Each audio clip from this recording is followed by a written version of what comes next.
Alright guys, TacticalRab again today. Hope you're all doing well and enjoying your day so far, and here we go. Major 2 in Miami is officially underway. Quite the set of results today in terms of setting up a phenomenal tournament to come. Lots to dive into. Very much interested to your thoughts in the comments below. Hit the like button if you enjoy. Subscribe if you're new as always, I greatly appreciate it. No time to waste. First of all, this is Florida, baby. Maybe it's just Fort Lauderdale. I don't really know. But today, before the day began, there was some serious concern going around, and a very good reason, over this situation. So the Minnesota Rocker guys are staying in the Holiday Inn. I think most of the teams are staying in the Hilton, which is, you know, theoretically better security, whatever. The Rocker guys are staying there, and as Lynn says, just got woken up by some gunshots in the room next door. Have a good day. And this is the follow-up from accuracy. Just woke up to the cops raiding the hotel room next door and at least 30 shots fired.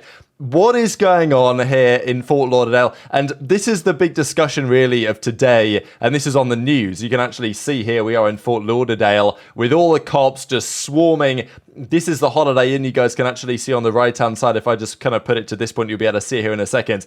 I mean, have a look at this. Absolute chaos today, just outside the venue. This is the Holiday Inn, 10 minutes walk from the venue. We're talking here, the hotel where those boys were staying, and this is what was happening outside.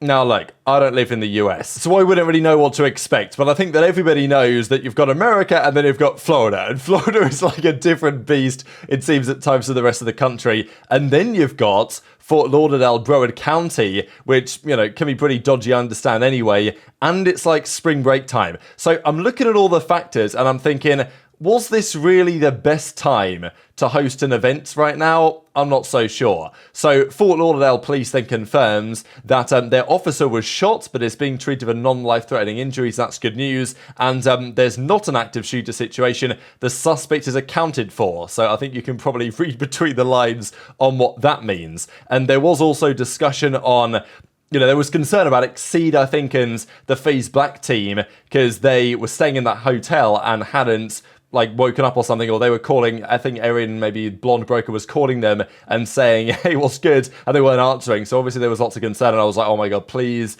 don't tell me the unthinkable has happened. But thankfully not. And as Exceed says, yeah, Florida's a crazy place. Stay safe, everyone. And thankfully everyone is all okay, and we were good to continue for the rest of the day, thankfully. So glad that was all okay, because the Holiday Inn was one of the hotels, like, if I was going to go, I think in the end I probably wouldn't have stayed there because we got an Airbnb sorted.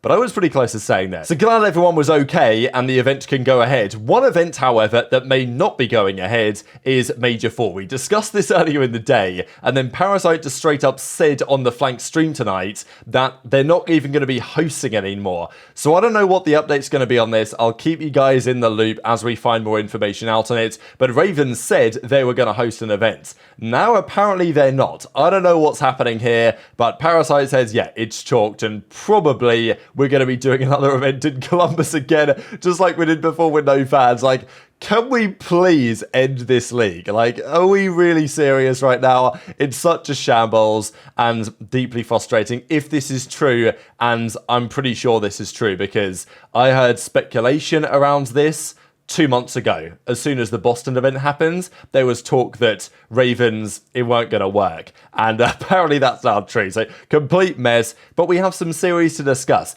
There were a few series today I thought were upset potential. There were a couple of series that I didn't really see an upset happening, and we'll certainly get into those ones. But Ultra versus Legion to kick off the day. This is going to be deeply frustrating for Legion tonight. And this is kind of what I was telling you guys about. Okay, not the greatest quality, but you guys can see the picture here.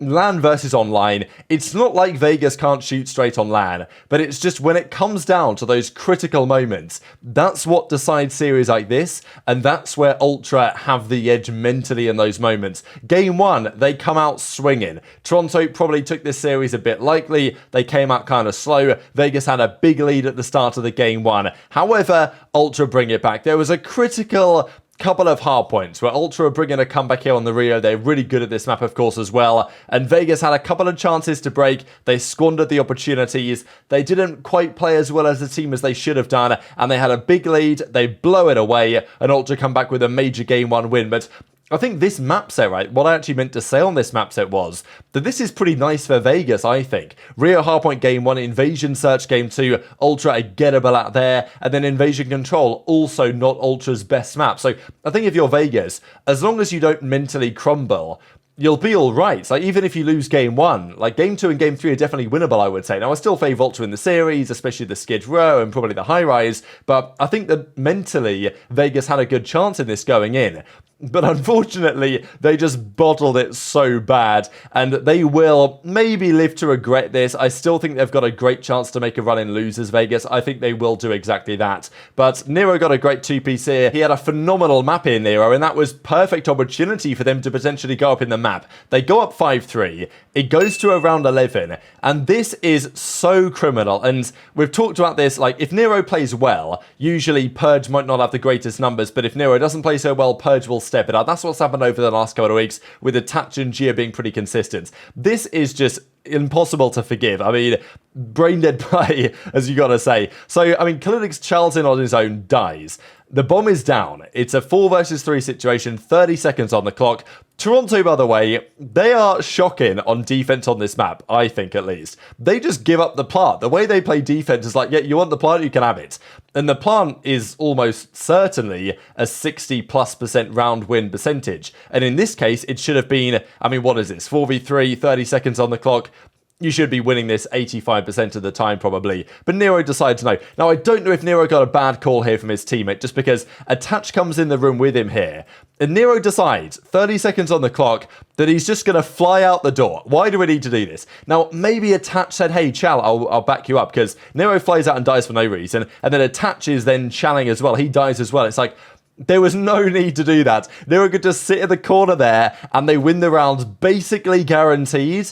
And then Purge and Geo are left in a 2 versus 3. Purge goes down, Geo goes down, job done, Ultra win the game, round 11, and that's tough. I mean, this is the immediate reaction here from the boys on the OpTic watch party thinking, what were they playing at there? And then, as expected, Ultra go out to close the series 3-0. Insight was roasting them across the stage for this, and for good reason. So Ultra move on emphatically in the tournament.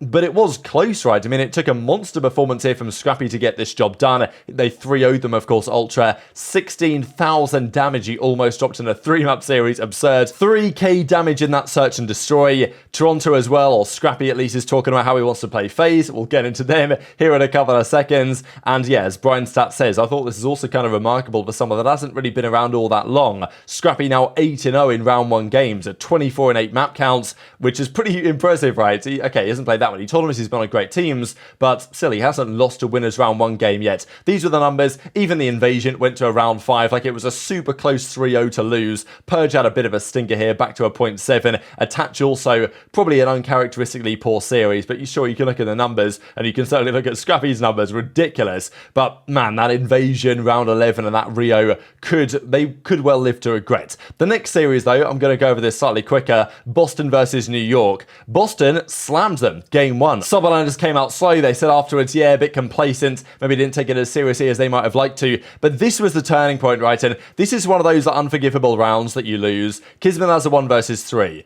Priestahh dies, but he does get in weak. So Snoopy just has to get the trade here, right? Like, there's nothing else you can do but get the trade. And I guess Kismet knew he was there because he pre-fired him. But yeah, what a clutch from Kismet. He gets the 2-piece. Slasher's then left in no man's land. And Slasher had a good search and destroy. But after this, nobody could get a kill to save their life. And Kismet clutches the 1 versus 3. And from that point onwards, New York just completely dominated them. I think Zinni said it quite well as well, that Boston just needs somebody they can actually rely on to slay. Because they don't have anybody right now. Like, Asim played well game 1, then everyone was getting slams. Priestahh, Slasher, Snoopy all had bad moments, but you know, it's like you compare Snoopy. I think Snoopy is a player with potential, but you've got to be honest about it, right? You compare Snoopy to a player like Gwyn or a Linz or, you know, even a Geo or even a Purge in some respects, in terms of the impact they have had at points this season as rookies, and we haven't really seen that from Snoopy, right? I can't really remember a particularly memorable moment that he's even really had this season so far. Maybe there's been a couple, but generally just underwhelming and not really doing much slaying. So I thought Boston had a chance this series. In the end, they got just slammed. And they've got to think about this. I think New York are really good right now. But this was not close after the game 1 and after that Kismet 1 versus 3. But a series I thought maybe close was OpTic versus Miami Heretics. On paper, this to me was a pretty interesting series. And I genuinely feel like last year's OpTic team, at least that's, you know, the version with Ghosty and Hook and those guys, I think they would have struggled in a series like this, at least to be as dominant as they were. But Pred and Kenny, these guys come different in a LAN environment. There's no denying it. Watching OpTic today, I thought I was very impressed because, yes, Miami might not be the greatest, but they had the home crowd thing going on. They had a decent start to game one that OpTic just demolished them. And this is what you see from the great teams. You see this again and again in COD history. This used to happen all the time with the OpTic dynasty. They would tie the first rotation and then bang, they'd smoke you the second rotation, they'd win the game. All the great teams do this. OpTic are doing it right now. This is the best OpTic roster since the dynasty. I have no doubt in my mind that that is true. Whether the results will reflect that in due course, that's the question. But I think it's the best team they've put together. They're obviously vibing incredibly well as well. Great friends outside of the game. That translates into success in the game. The chemistry as well on display from all parties, but certainly Kenny and Dashy, the ARs, is impeccable. Their Karachi control, that back alley, they own that part of the map, and no team wants to play them on it. Even this invasion hardpoint, a pretty decent map for Miami. OpTic take it kind of comfortably. The search and destroy was very interesting. This was Miami's chance, I think, to get back into the series. There were a couple of moments here that were critical. Shotzzy was a monster the entire game, and then Pred actually decided to wake up at the end of it because Pred had a stinker here. He got fried like this. If you died like this to MettalZ, who had a shocking series, by the way, you would think, if this was online, you'd say, wow, online cheese, right? But this is on LAN, and Pred gets killed like this to go 0-6 after these rounds. Pretty funny, really. But eventually, Kenny decided to get some kills, Pred decided to get some kills, and with Shotzzy continuing his superstar level play in search and destroy, that was enough for OpTic to get back. So this was some quite good evidence for me, because this weekend's, my concern about OpTic is not about their respawn modes, it's not about their chemistry, it's not about the other factors. They're pretty icy, they should be good if they get to Sunday, all these other things. But what did concern me is the depth of their S&D map pool. They are good at Karachi. That's kind of about it that we know for sure. They don't love Terminal. They're okay at it, but they're not great at it. Their Invasion, I wouldn't say is... I think maybe they've improved somewhat, but it's, if you look at the numbers, far from a staple win or anything like that. They might well have to play it going forward as well. So they need to be good at one of those maps, or Rio, which is probably the big one, because teams kind of like playing Rio. And this is a bit of a statement, I think, from OpTic to say, look, we aren't just Karachi S&D merchants. Shotzzy isn't just a Karachi S&D merchant, and it wouldn't make sense that he was. Like, Rio is a map that should suit OpTic so well, and if other teams get scared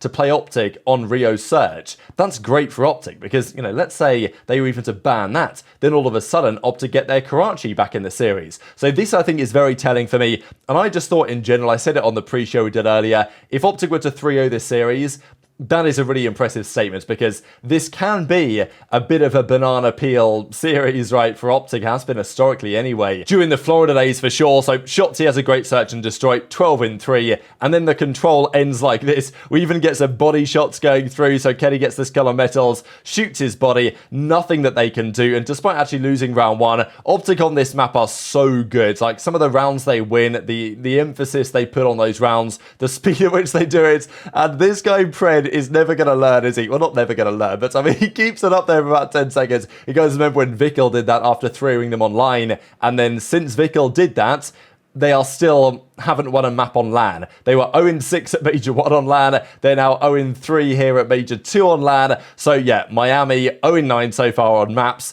at a LAN environment, and Pred is definitely letting them know, right? So he tweets this out as well. Absolute comedy. And after the series, he actually said this in the interview. They're like, yeah, we were giving them too much respect. They don't deserve our respect. We're so much better than these guys. And we just slammed them straight into the losers bracket. So a quick 3-0 for OpTic. That, of course, sets up a very tasty series with Toronto Ultra in the second round. The series that we most certainly wanted, and the series that is going to be delivered to us, right? And with the way that Ultra looked today, man, that series is going to be nice. And how different could this one have been? The final series of the day, Los Angeles Thieves versus FaZe. This, on paper to me, was the least likely to be upset. I just felt like FaZe were too strong. Thieves against these top teams tend to, I don't know, it feels to me that Vegas have more chance against the top teams than Thieves do, but I might well be wrong based on this series today, and FaZe might well be more vulnerable than I potentially thought. Yes, they lost to Gorillas the other day, but I thought, you know what, they won their previous, 12 maps. That was a bit of a surprise, bit of an upset,